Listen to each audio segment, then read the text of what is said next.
friends and customers, and this video just kind of reflected on all that I've done. I want to remind everybody here, I'm not done yet. I've got a whole long list of things I want to continue to do. And before I launch in and start my little talk here, I wanted to acknowledge a fellow that really wanted to be here today and would have been here today and just couldn't. I want to pay my respects to a fellow by the name of Don Wilson. Don was a senior member of our business community here in Edmonton. He spent 20 years at Stantec, most recently their CFO, and had just retired. He's a fellow Saskatchewan alumni of mine, having grown up and been raised, both of us, in Saskatchewan. He served on the board of Clark Builders, and I want to offer my condolences. Don lost his battle with cancer on January 4th. So I miss him. Anyway, on we go. I don't use scripted speeches, so I had my little speaking notes here, and now I got so many notes on them, extra things that I wanted to talk about. I don't know whether I can keep track of it all. Tremendous honor for me. I certainly wasn't expected, but I can assure you very much appreciated, and I really want to thank Ruth.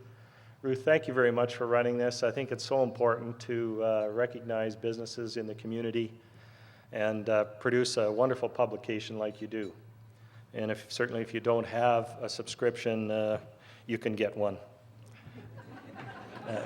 We're not adverse to capitalism in this room. I want to thank all the people that nominated me. Certainly a big surprise in this kind of a market where we see people around the world beating up bankers, and we're the most wanted people on the earth. We're going to be taxed, extra taxes, and our salaries are going to be attacked and all those good things, but it makes for good fodder for magazines, I guess, and newspapers. But certainly we're very proud here in Alberta of the organization we've built up. So I want to thank all the people that have nominated me, and certainly thank my team. This is one for the team. I certainly play a role, but I'm not the one that makes it all happen. I've got a team that can execute. And my CFO is here today, Tracy Ball. Thanks, Tracy, for all those years of support. We've been together for the whole time I've been at the bank, and she's been there longer than that. Bill Addington, another one of our executive vice presidents, is here today, and he's in charge of corporate and strategic development for our organization. So you can tell where the rubber hits the road there. Chris Fowler is filling in for me today at the Royal Bank Conference in Toronto. He's speaking, and he is our Executive Vice President in charge of credit in all of our branches. Brian Young has come in from Vancouver today to join us. He's our CEO of Canadian Direct Insurance and also has our trust companies reporting to him. So thanks for coming, Brian. And Randy Garvey's away on a cruise. He's our Executive Vice President Operations. So I have a team of five wonderful individuals. We work extremely well together. We get along great, and we get the job done. I want to also congratulate and thank all of the employees and executive of our organization, and I want to accept the award on their behalf. They're just terrific. And Esther Edwards was the first employee of the bank. She's here today. She's my executive assistant. And if the truth were known, she actually runs the place. So thanks, Esther. I couldn't have got here without you. I want to mention our visionary founders. This bank was formed and under concept and actually executed back in the early 80s when the national energy policy was in effect. And who would have thought that you could actually or would want to start a bank at that time? There was really three individuals that spearheaded it along with Esther, who kept them all in line and organized.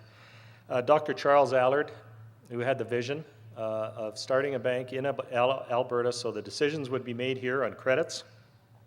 Jean Peckett, who was very instrumental in actually executing the plan, and Fred Sparrow, who had been the head of, I guess superintendent they called him, of Alberta Treasury branches, got together, the three of them, and they actually got this organization started.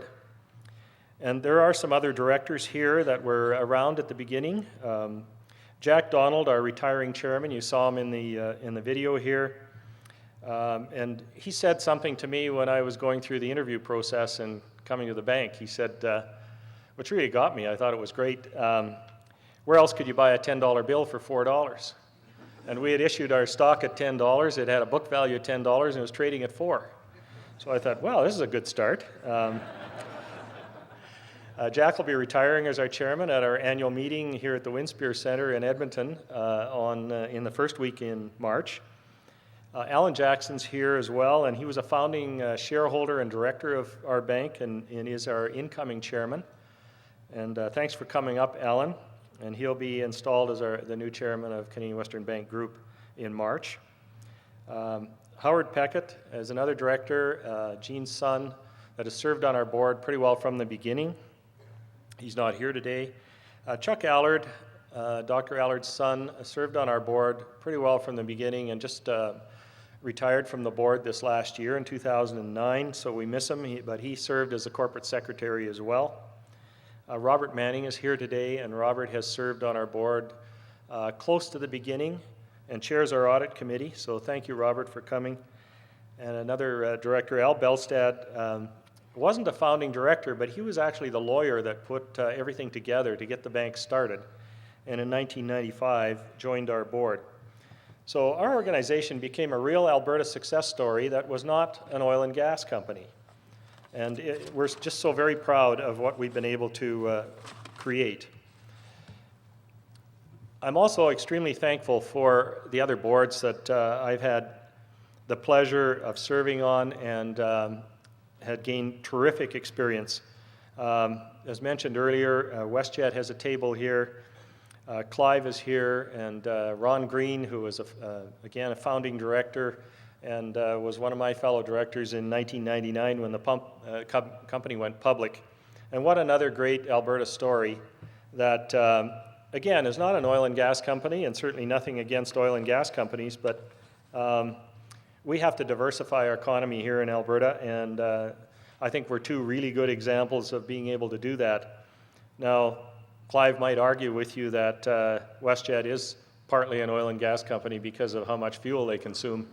So they are directly related, but thank you very much for coming. It's been a great experience for me since 1999 to serve on that board.